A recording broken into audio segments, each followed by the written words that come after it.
Buen día, soy Fernando Brizuela, DC4Motion. Bienvenidos una vez más al podcast de la electromovilidad.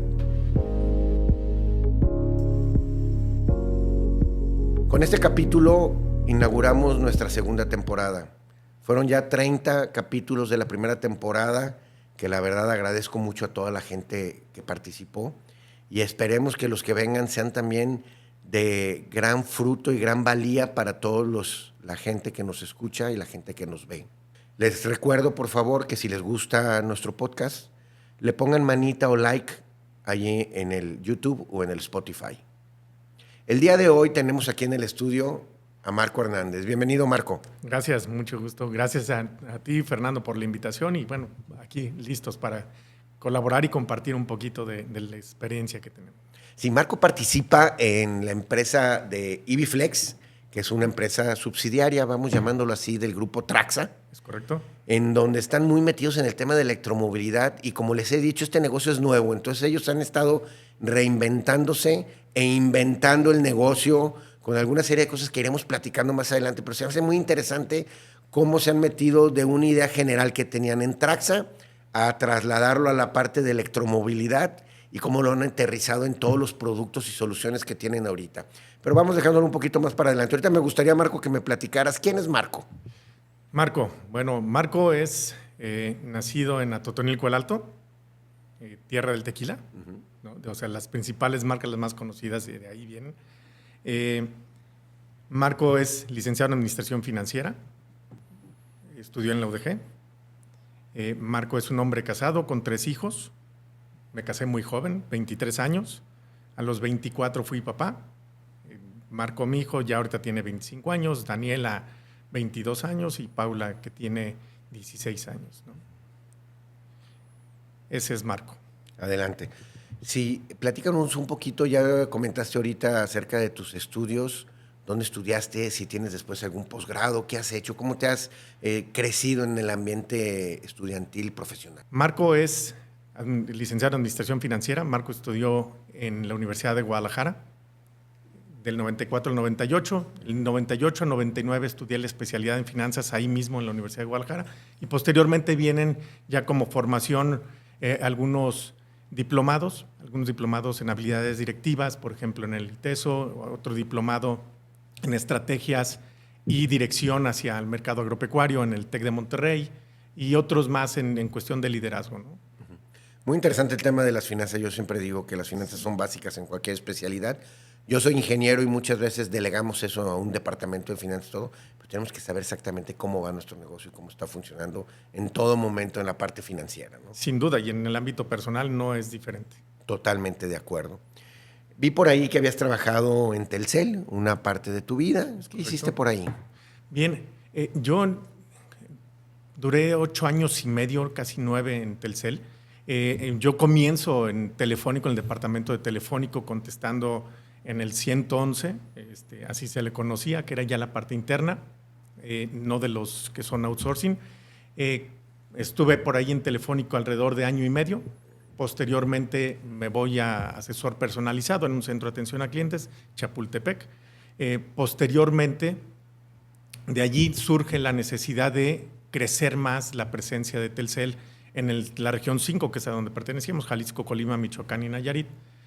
Y me voy como gerente de atención a clientes del centro de ahí de Tepatitlán, ¿no? Y atendíamos todo lo que era la zona de los Altos. Estuve alrededor de 2 años y medio, 3 años y medio ahí en Tepatitlán, en la zona de los Altos, y posteriormente se abren nuevos centros de atención a cliente aquí en Guadalajara, y varios de los que nos habíamos ido fuera a vivir, que habíamos hecho o generado esa cobertura, pues regresamos aquí a Guadalajara, a esos nuevos centros de atención. Me tocó abrir Tlaquepaque y posteriormente en Revolución, etcétera, ¿no? Sí. De ahí pasas a Traxa en diferentes áreas. Correcto. Todavía no existía EVFlex cuando ingresaste por ahí. ¿Qué es lo que estabas haciendo en Traxa? ¿En dónde participaste? ¿En qué áreas? Bien, yo comienzo como gerente de refacciones en Traxa, 2 años, estuve como gerente de refacciones Caterpillar. Posteriormente me voy 2 años y medio a León, como gerente de sucursal León, pero ahí ya no nada más atendías la parte de refacciones Caterpillar, sino atendíamos todos los negocios que teníamos en ese momento dentro del portafolio. Entre ellos era la parte de maquinaria, servicio, refacciones, Caterpillar, pero también era la parte industrial, que eran ya cerca de los montacargas, la división agrícola, y bueno, pues cada uno de ellos con su soporte postventa y soporte a producto, ¿no? Y obviamente toda la parte administrativa de la sucursal. Sí.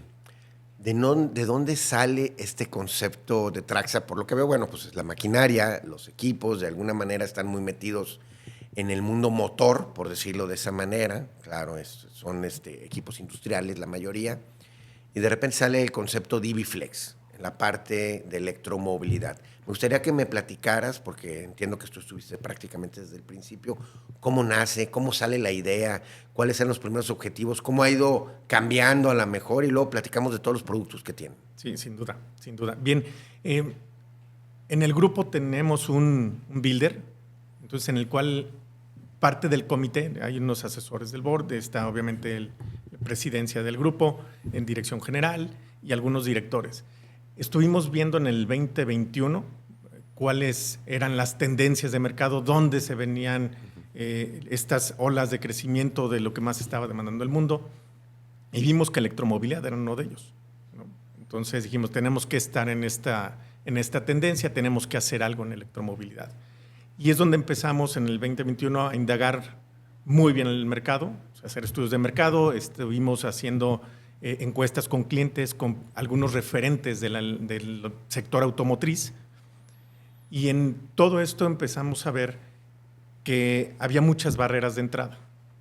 Entonces empezamos a definir con todas estas barreras de entrada cuál era la mejor manera de entrar al mercado, qué problema teníamos que resolverle al mercado y cuál iba a ser el modelo de negocio y propuesta de valor hacia el mismo. Entonces empezamos a diseñar varios modelos de negocio. Uno de ellos fue ride sharing, por ejemplo, car sharing, que era otro modelo de negocio, por ejemplo, de suscripción, que a través de tus cuotas tú podías definir qué tipos de vehículos querías y podías cambiar vehículos todo a través de app, etc. Y al final terminamos definiendo el modelo de negocio como un Fleet as a Service, apalancándonos mucho del conocimiento que tiene Traxa y la trayectoria, que es pues atención B2B, empresas, y como ya teníamos muchos clientes dentro de nuestra cartera de clientes, lo que definimos fue, vamos a ir B2B, vamos a apalancarnos de eso para conversión de flotas de vehículos de combustión, trasladarlos a una electromovilidad mucho más eficiente y sustentable, ¿no? Sí, ahorita lo mencionaste, el tema de las flotas. Generalmente ese fue el objetivo inicial, supongo, ¿no? Es correcto, sí. Sí. Actualmente también hacen arrendamiento de particulares también, de repente. Pueden tener, me comentabas el otro día, que tienes camionetas de las diferentes marcas, no sé, Land Rover o carros BMW para ejecutivos, todo lo demás, correcto, que no tienen que ver con la flotilla tal de distribución o de última milla, sino ya con otro concepto, ¿no? Sí y no, porque al final de cuentas, de todas maneras, las empresas tienen flota ejecutiva. Entonces, estuvimos viendo, sí, sin duda, en un inicio eran hacia la parte comercial, hacia los gestores, hacia la carga per se, y posteriormente empezamos a pivotear en el negocio en donde vimos, bueno, también hay un nicho de mercado que es la flota ejecutiva, y eso es muy importante. Entonces empezamos a pivotear y hoy actualmente, por ejemplo, la segunda marca más colocada hacia las empresas es Tesla, ¿no? Ajá. Con nosotros. Todo eso es leasing, ¿verdad? Es correcto, sí. Sí. Ok. Todo este leasing que están haciendo de arrendamiento en EV-Flex, pues es de autos eléctricos, ese es el principal producto, ¿no? Así es. Sí. Pero me llamó mucho la atención, ok, ya colocas el auto eléctrico, y yo siempre les digo, sí, pues ya se vendió el auto, y ahora le generas un problema al usuario, ¿dónde lo vas a cargar, no? Sí se han metido también el tema de los puntos de recarga, ¿no? Sí, de hecho, te platico un poquito más del modelo de negocio. El modelo de negocio es flotas como servicio, y este de flotas como servicio incluye un full service. Lo hacemos a través del arrendamiento. Yo me considero más bien un administrador de flotas que una arrendadora. El administrador de flotas lo que hace es asegurarte y ver que tu rentabilidad y tu costo va a ser mucho mayor. O sea, la rentabilidad, no el costo, obviamente. Nosotros partimos de hacerle un análisis completo, entender perfectamente bien cuál es la operación de nuestro cliente a través de análisis TCO.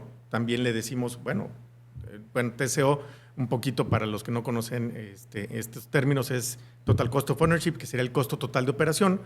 Entendemos perfectamente bien cuáles son tus costos actuales y te proponemos una marca, modelo, que puede satisfacer esa necesidad operativa. No tenemos ningún compromiso con ninguna marca, somos agnósticos en ese sentido, entonces estamos seguros que con esto vas a tener mucho mayor rentabilidad. Parte de este full service, y contestando tu pregunta ya concretamente, es nosotros nos encargamos de todo. Y parte de ello es la infraestructura eléctrica, ¿no? O sea, nosotros les generamos a nuestros clientes esa infraestructura de carga. Ok. Generas la infraestructura de carga y también vas a la parte del mantenimiento. Correcto. El mantenimiento, eso está muy interesante porque, ok, yo quiero cambiar mi flotilla, pero, ok, tendré el dinero, tendré el capital, tendré la necesidad de empezar a cambiar la flotilla por una flotilla sustentable, sostenible. ¿Por qué? Porque tarde o temprano nos las van a pedir. Sí. El otro día leía un artículo donde decía hay que tener mucho cuidado las empresas que tienen flotillas y que andan con capitales muy pequeños, porque en el momento que les hagan, que les exijan el cambio, pues se van a declarar en quiebra, porque van a decir, oye, pues yo no tengo para cambiar mis 30 camiones de diésel, que ya tengo 15 años con ellos o con 10 años, y ahí lo voy arrendando poco a poco y de repente de un día para otro me dieron 2 años para cambiar todo a eléctrico. ¿Qué hago? No puedo entrar a la ciudad, no puedo hacer repartos. ¿Sí? La gente no lo ve venir todavía, pero va a haber riesgos financieros muy fuertes aunados a este tema del cambio hacia los autos eléctricos, de alguna manera, ¿no? Pero platícame un poco más, me da mucha curiosidad, ¿cómo catalogan, cómo analizan el tema del mantenimiento y lo demás? Porque he conocido mucha gente que, bueno, te vende el automóvil, ese es el primer paso. Hay otras arrendadoras que lo están empezando a arrendar y están viendo cómo se arrenda un auto eléctrico y todo lo demás, porque tiene una serie de riesgos, ¿no? El tema también de la batería, que es más costosa, el tema de los seguros, etcétera. En el tema del mantenimiento, ¿cómo llegaron a tener ya el modelo de negocio para poder soportar, avalar y decirte, te rento el carro con el mantenimiento, con el punto de carga y todo te lo pongo en un leasing? Correcto. Mira, voy a partir incluso desde los inicios, cuando empezamos a estructurar todo el modelo de negocio y la propuesta de valor que íbamos a hacer. Empezamos a sacar toda la data. Tenemos toda la data de los vehículos de combustión que se comercializan en México. ¿Cuántos te cuestan los mantenimientos preventivos? ¿Qué rendimientos reales tienen? ¿Cuánto te cuestan los mantenimientos correctivos que se han llegado a tener? Y todo lo de desgaste. Si unimos todo esto, nosotros empezamos a diseñar también la parte de los vehículos eléctricos. Entonces es donde empezamos a machar, por así decirlo, dónde ibas a tener las eficiencias operativas y qué teníamos que desarrollar nosotros internamente para darle ese soporte a nuestros clientes. En ese caso, fíjate, nosotros, tras el cierre de esta empresa que tenía Teslas allá en la Ciudad de México, que terminó quebrando y cierra, nosotros, el grupo, yo me fui a la Ciudad de México, compramos varios vehículos de BIT, que era esta empresa, y también me traje varios de los técnicos que ya tenían capacitados en el tema de vehículos eléctricos, ¿no? Entonces comenzamos a desarrollarlos más y a desarrollarles un plan de carrera para un conocimiento mucho más a profundidad y con esto poder servirle a los clientes, ¿no? Actualmente te podría decir, estamos certificados por varias compañías. BYD, por ejemplo, capacita a nuestros técnicos para esta parte de postventa. Están certificados también en las instalaciones ya con esta nueva norma o política que acaban de poner en la CFE. Ya están certificados para la instalación de cargadores. Entonces, pues todo esto es lo que tenemos que traducirle y trasladarle a nuestros clientes para darle mucho mayor certidumbre. Esto para los equipos que están fuera de garantía, porque también en las marcas que no representamos o que no tenemos ese convenio donde nosotros damos mantenimiento, pues obviamente, y son vehículos nuevos, pues nosotros lo que hacemos con nuestros clientes es fungir como un administrador de flotas, tal cual, y nosotros les agendamos, nosotros nos encargamos de la recolección, envío del vehículo, por ejemplo, a las agencias para que le hagan su mantenimiento, y mientras tanto, dependiendo del tamaño del cliente y de la flota que tiene, pues hasta carro sustituto podemos tener, ¿no? Entonces, con esto creo que mitigamos por completo esa ansiedad del mantenimiento, de qué va a pasar con el soporte postventa en nuestros clientes. No, es que todo este soporte que tú das está increíble, me refiero, el modelo de negocio lo crecieron más allá de nada más los que ven en el auto, el cargador, pues el mantenimiento, muchos te dicen, pues ve a la agencia, ahí te lo dan. Y me ha tocado ir a la agencia, tengo un vehículo eléctrico, ya lo he comentado, y pues hay veces que, para empezar, vas cada vuelta de obispo, porque pues en realidad no se necesita mucho ir a las agencias, ¿no? Y llegas y no llevas el plan de, antes era cada 5,000 y cada 10,000 y todo lo demás. Y aquí pues no se lleva tanto una bitácora, o por lo menos yo no lo he sentido así en este lapso de tiempo que he tenido. Pero qué bueno tener empresas como ustedes que te dan el soporte y que dicen, yo quiero cambiar mi flotilla y ¿qué me sugieres? Porque ahorita lo que decía está muy interesante, no estás casado con ninguna marca. Yo ya estuve con algunos gente que tiene flotillas, flotilleros.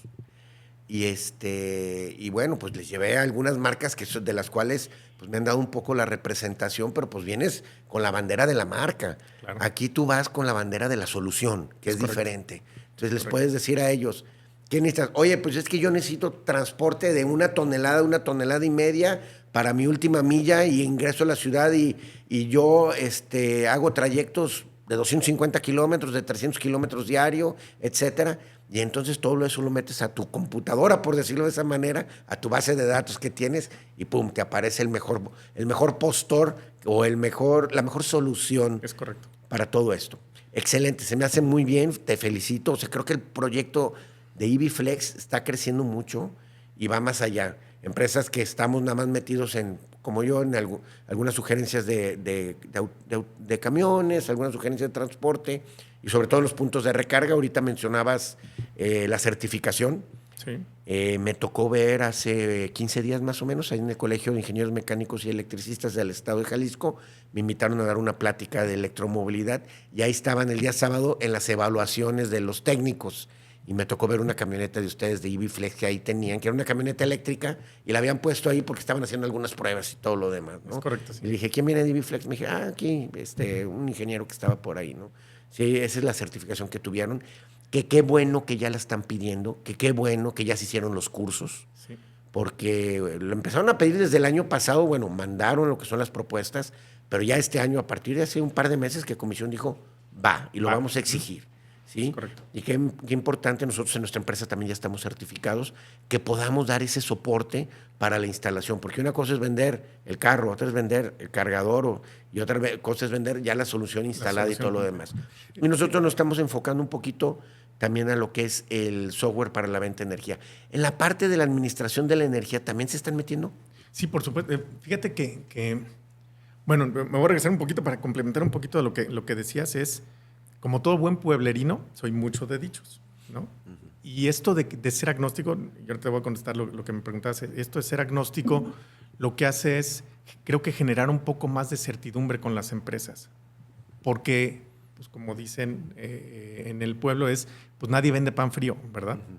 Entonces, yo no estoy vendiendo una marca ni un modelo en particular. Entonces, esto, al decirle, este es el vehículo, la camioneta o la solución que puede solventar tu operación, uh-huh, da mayor certidumbre, creo. Ahora, ya regresándome ahora sí a tu pregunta, sí, actualmente no tengo una plataforma per se de administración de carga. Estamos, de hecho, evaluando, llevamos yo creo que unas 28 plataformas diferentes. Y pensando ya hacia dónde lo queremos llevar, no ha habido todavía alguna que nos haya encantado, ¿va? Pero ya vamos para allá. Lo que queremos hacer es apalancarnos de la infraestructura de carga que incluso ya generamos con nuestros clientes, uh-huh, para que a través de la infraestructura que ya tienen, que por lo general se utiliza únicamente en la noche para recargar los vehículos y salir a hacer el trabajo por las mañanas, pues en el trayecto del día ellos puedan generar incluso dinero, ¿no? Uh-huh. Entonces subimos esas plataformas y generamos una infraestructura de carga EVFlex que le puede dar a ganar incluso dinero a los clientes que ya están utilizando nuestra solución, ¿no? Entonces yo creo que ahí abarcamos dos cosas, ¿no? Generamos infraestructura de carga que la hacemos pública y dos, hacemos que nuestro propio cliente pueda ganar dinero. Eso está muy interesante y fíjate, era mi siguiente pregunta, iba a estar enfocado ahorita al transporte y me voy a enfocar del transporte y luego voy a brincar a la parte de los puntos de recarga, ¿no? De la infraestructura de recarga. Sí. tú vas con un transportista, una persona que tiene transporte, por ejemplo, ahorita que se me hace muy interesante el de última milla, en paqueterías, como paqueterías en general, Sí, sí, sí. castores, etcétera, ¿no? Y ¿cómo platicas con ellos para convencerlos de que vayan dando este brinco? ¿Cuáles son los argumentos que tienes? Sabemos, me platicaste un poco de lo de ESG que tienen en la empresa y todo lo demás. Sabemos que vienen nuevas tendencias, sabemos que los gobiernos a nivel mundial, bueno, se está presionando mucho para bajar la generación de gases de efecto invernadero. O sea, todo eso es algo, no es una moda, es algo que se está haciendo a través de reuniones, de conferencias, etcétera, ¿no? Entonces tú vas con el transportista y le dices, oye, viene esta necesidad. ¿Cuáles son tu argumentación? ¿Qué es lo que comentas con ellos? Bueno, sin duda la cadena de suministro y más con empresas que son internacionales van a empezar a presionar en lo local a que tengan estos compromisos ESG y por ende uno de ellos es pues cuántas emisiones de CO2 estás haciendo dentro de tu empresa, ¿no? Y cómo los vas a empezar a mitigar. Pero también, sin duda, las empresas por lo primero que van es por rentabilidad, ¿no? O sea, sí estos compromisos que tienen que cumplir estos compromisos, pero también lo van a hacer sabiendo y conociendo que va a ser mucho menos oneroso o menos costoso para su operación la solución que se les vaya a dar, ¿no? Entonces, nosotros llegamos con ellos, le hacemos una presentación, vemos qué es lo que tiene, le hacemos un análisis TCO completito. En base a este análisis TCO, nosotros, parte de la propuesta es, oye, esto es la teoría, ¿va? Cuando yo ya llego con él y digo, mira, este es el análisis, esta es la propuesta que te tengo, la solución que te tengo. Uh-huh.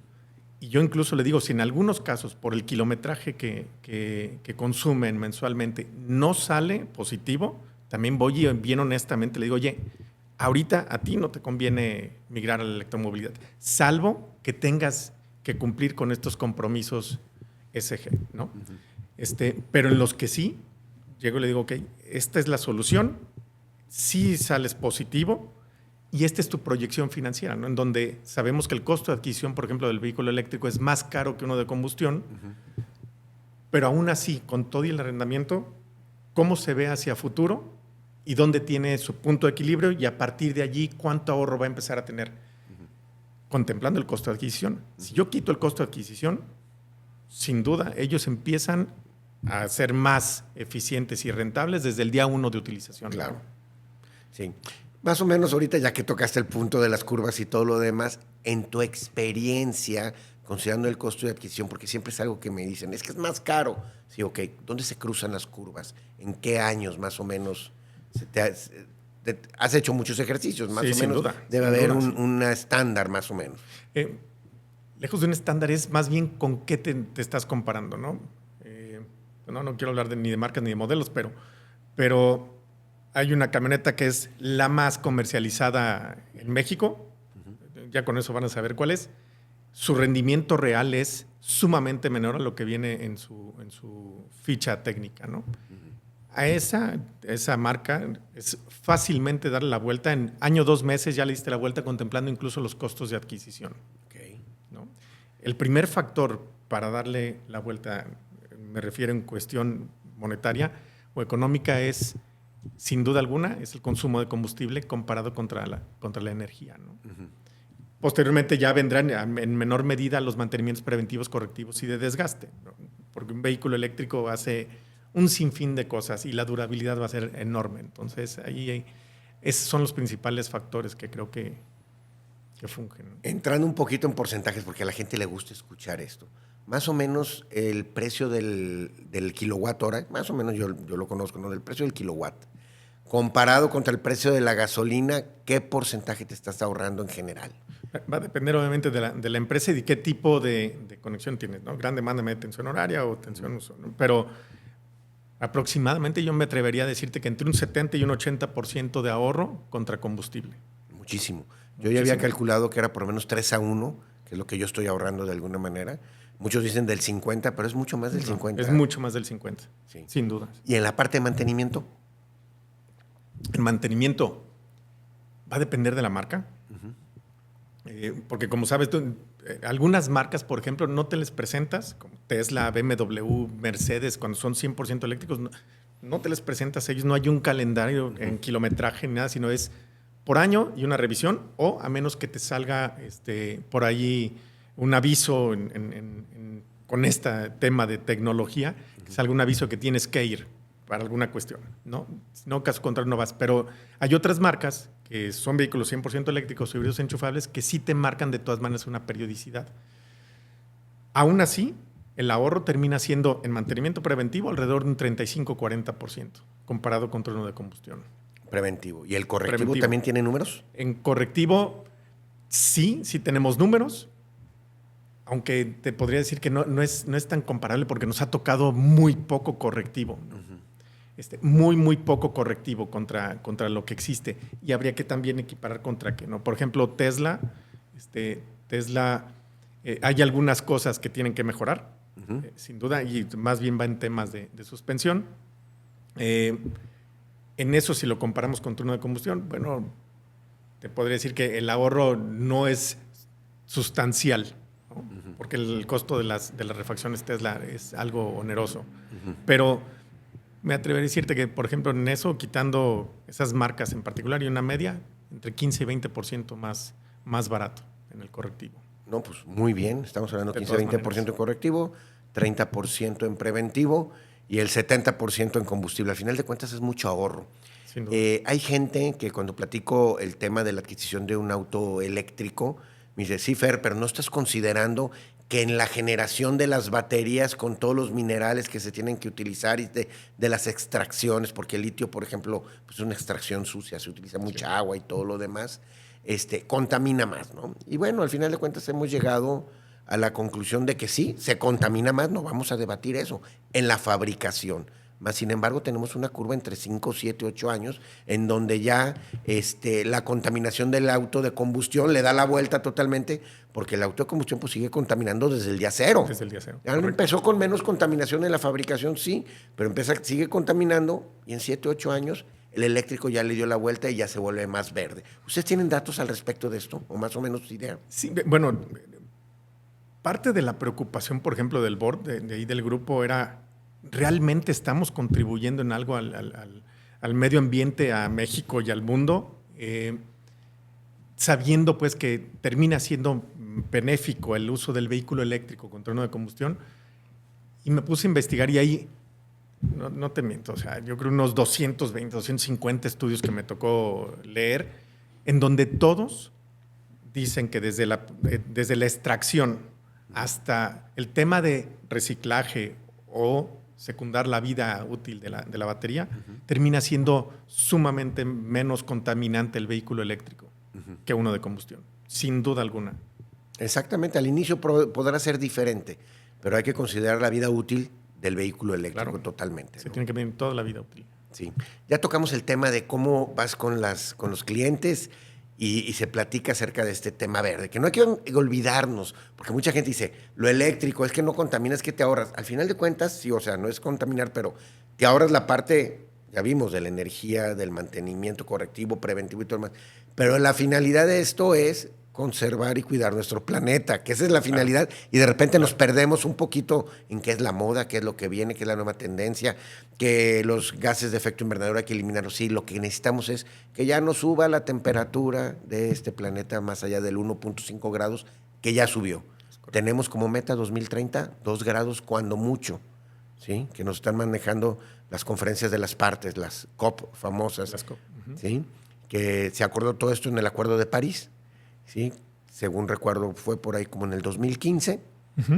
¿Sí? Y bueno, tristemente, pues ya nos pasamos el 1.5 grados, ¿no? Sí. Entonces, eso es la finalidad última de todo esto que estamos haciendo. Es correcto. Me gustaría platicar un poquito acerca, qué bueno que lo mencionaste, de los puntos de recarga, ¿no? El punto de recarga, ok, yo ya soy una persona que tiene una flotilla, ya platicamos, me hiciste todo el estudio, digo, adelante, voy, compro la flotilla, me convence, tomo un leasing con ustedes, con todo y mantenimiento y todo lo demás. Siguiente problema, ahora ¿dónde lo recargo, no? Entonces, por ejemplo, yo estoy en un parque industrial, vamos llamándolo así, dentro de unos terrenos en un parque industrial, y pues tengo un estacionamiento para mis camiones, pero que no tienen ni la infraestructura, ni tengo la capacidad de energía en el parque para de repente decir, oye, es que mi subestación de 500 kVA que tengo para las oficinas, y ahora quiero una de 2 megas porque necesito cargar mis 30 camiones, ¿no? ¿Qué solución le das a este tipo de clientes para poderle mandar a recargar, hacer un centro de recarga, o más o menos cómo va la idea? Mira, justo cualquier proyecto que nosotros hagamos se puede escalar, ¿no? O sea, no nada más es el vehículo y con todo el full service, sino también le podemos integrar o crear sinergias con otras verticales de negocio, por ejemplo, paneles solares o incluso hasta almacenamiento de energía, ¿no? Que hemos llegado a cotizar. Sin embargo, ahorita el almacenamiento de energía es otro tema porque todavía sigue siendo muy costoso en el mercado. Nosotros podemos darle la solución integral, ¿no? En donde yo le digo, bueno, si no tienes tu capacidad actualmente, pues puedo meter dentro de la solución el tema del transformador, el tema de ponerte paneles solares y todo esto llevártelo por completo y lo metemos junto con el arrendamiento, obviamente dependiendo del plazo y la amortización como vaya a estar, ¿no? Pues está muy interesante todo esto porque al final de cuentas el cliente no saca una cantidad fuerte de su dinero de la empresa, sino lo pone en un leasing, que el leasing se va pagando solo con todos los ahorros que estamos teniendo, ¿no? De alguna manera. En la venta de energía me gustó mucho el concepto que dijiste, ok, te ayudo a poner un centro de recarga, un punto de recarga, que probablemente sea comprar otro terreno dentro del parque industrial o afuera del parque industrial, poner una electrolinera o un centro de recarga, ¿sí? Que funcionará en las noches, que es donde recargan los camiones y los vehículos. Y en el día, que eso es muy, muy interesante el concepto, es que se abra al público para que la gente, para que puedas tener un punto de negocio adicional a la venta al público de esto. Así es, así es. Digo, sin duda, creo que es algo que va a ayudar y va a abonar muchísimo. Debemos de hacer incluso con estas plataformas una carga inteligente.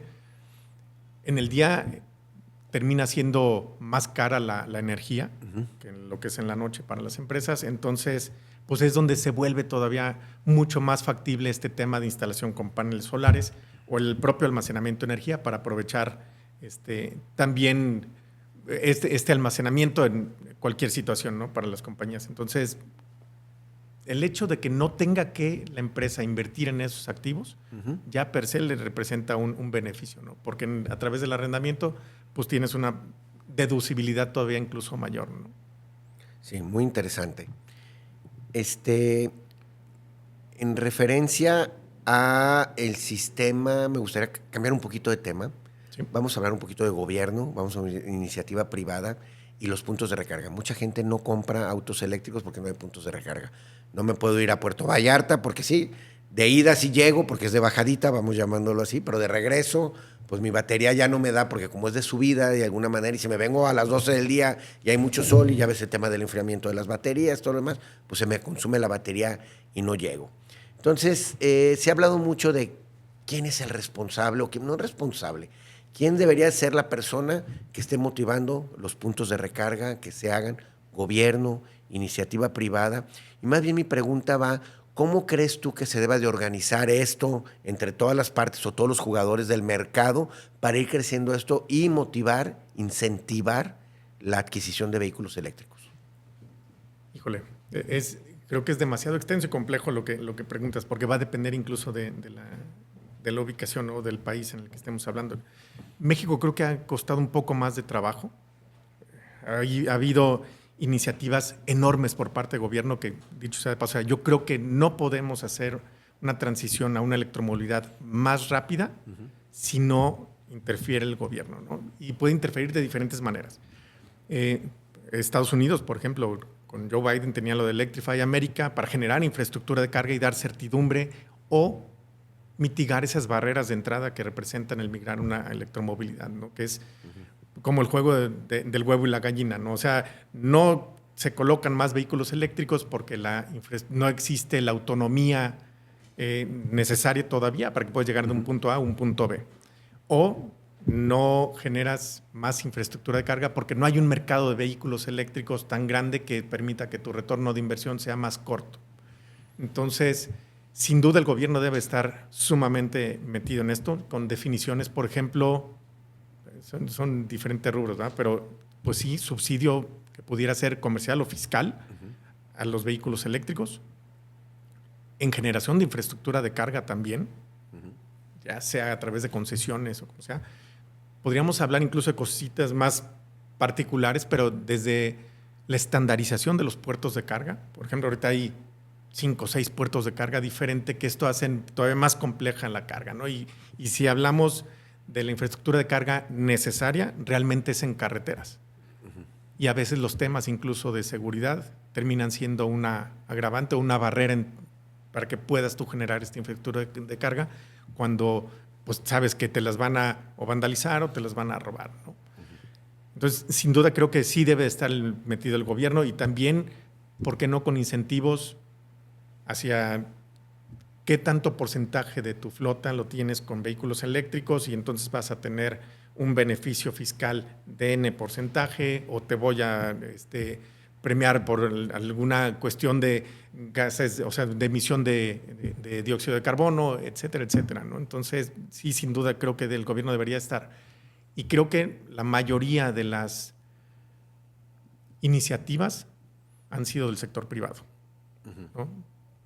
Y eso ha mitigado un poquito que esto realmente en México se haga todavía más rápido la migración a una electromovilidad. Sí. Si tuvieras algún compadre o algún amigo que tuviera carro de combustión y te preguntara que le diera sus consejos y trataras de cambiar su mentalidad, a lo mejor no está tan convencido, ¿cuáles serían tus argumentos? Primero que nada, le va a costar mucho menos, sin duda.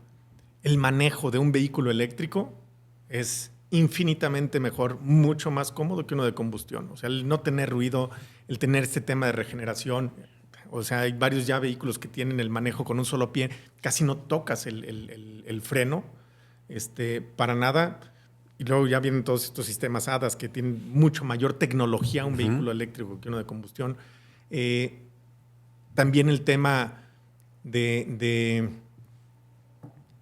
que te va a costar mucho menos en el trayecto. Vas a tener que ir mucho menos cantidad de veces a un concesionario o a la agencia que te hagan mantenimientos. Entonces, sin duda hay un buen de ventajas que hacen un diferencial enorme en un vehículo eléctrico. Fíjate que hay un ejemplo, no me voy a extender mucho, pero hay un ejemplo que se hace en donde todo el mundo, la gente que está, yo lo utilicé en una conferencia hace poco, decía, oigan, imaginen que todos ustedes tienen carros eléctricos. Y la vida siempre ha sido un carro eléctrico. Ahora yo soy el fabricante y inventor del primer carro de combustión y vengo a vendérselos. Y empiezas a tratar de venderles, pues, que si funciona con gasolina, y bueno, pues la gasolina pues es explosiva, pero ahí lo tenemos guardado en el tanque de atrás, pero no pasa nada, no hay muchos carros que exploten de repente, ¿no? Y empieza a platicar de todo esto, no voy a extenderme mucho, que tiene mucho más partes el motor, que el mantenimiento es más caro, que la gasolina es más cara, que tienes que salir de tu casa. Yo les digo así de broma un poco, a unos lugares que van a abrir que se llaman gasolineras. Imagínate salir de tu casa, una gasolinera, cargar y todo, porque en tu casa no puedes cargar. En cambio, el carro eléctrico, pues lo cargo, todo el mundo va a decir, oye, pues yo lo cargo en mi casa, entonces voy a tener que salir 5 minutos o 10 minutos de trayecto a cargar gasolina y luego regresar. Sí, cuando uno lo analiza al revés, te das cuenta que si hubiéramos tenido primeros eléctricos y luego nos quisieran vender el de combustión, nadie se hubiera ido por el de combustión. Sí. Sí, sin duda. Sí. Sería la misma problemática que tenemos ahorita, ¿no? Donde pues necesito generar toda esta infraestructura o estructura de cómo vas a cargar combustible, dónde vas a generar las gasolineras.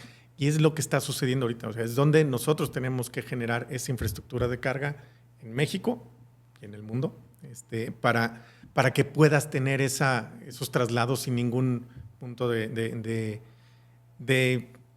problemática, pues, ¿no? Que puedas trasladarte de punto A a punto B sin ningún problema. Sí, fíjate, y algo muy interesante de la electricidad cuando de repente lo analizan, y eso lo analizaron había gente que me estaba diciendo de los carros con hidrógeno, y entonces yo les decía, sí, pero el hidrógeno, pues no hay. ¿Dónde hay hidrógeno? Aquí dime a la redonda, 3 kilómetros a la distancia, ¿dónde hay? No, pues no hay. ¿Electricidad dónde hay? Bueno, pues aquí en el contacto de aquí, ¿sí? En el contacto de aquí afuera, ahí están las líneas, ¿Que falta la capacidad? Sí, tenemos un problema ahí de generación, de transmisión y todo lo demás, pero electricidad básicamente hay en todas partes. Sí. Básicamente nomás es conectarnos y cargar el automóvil de alguna u otra manera. Y también depende de cómo estás generando esa electricidad, ¿va? Que también con eso puedes ayudarte. Sí, mira, el otro día viajé aquí a Chapala, a una casa que está ahí, y ahí no hay cargador, pero llegué y traía la batería del carro a la mitad. Y podía haber regresado a Guadalajara sin ningún problema, pero de repente dije, oye, pues va a estar aquí 12 horas, pues saqué la extensión que tiene el carro, que tiene de 127, pum, lo conecté, pues sí, me marcó tanque para toda la batería 24 horas, porque tarda muchísimo, ¿no? De alguna manera. Pues lo dejé creo que en 12, 14 horas y me cargó otros 150 kilómetros. Pero sí se puede, o sea, ahí tenía la electricidad. Claro. Si tuviera de hidrógeno, que llego a mi casa en Chapala y ¿dónde conecto el hidrógeno? ¿Sí? ¿O dónde conecto la gasolina? O sea, ahí no hay infraestructura. La infraestructura eléctrica hay en todos lados. Es correcto. Sí, va a depender de qué movilidad estés haciendo, ¿va? Lo que se vaya a tardar, como tú bien comentabas, vas en un viaje de placer o de descanso, bueno, pues lo dejo ahí mientras voy a estar, por ejemplo, en el mar, ¿no? Oye, pues voy a estar 14 horas en la playa o entre la alberca y eso. Entonces, lo dejas cargando a 110 volts, te va a cargar 1.3 kilowatts, 1.1 kilowatts por hora. Con eso tienes, ¿no? Para poderte regresar. Con eso tiene.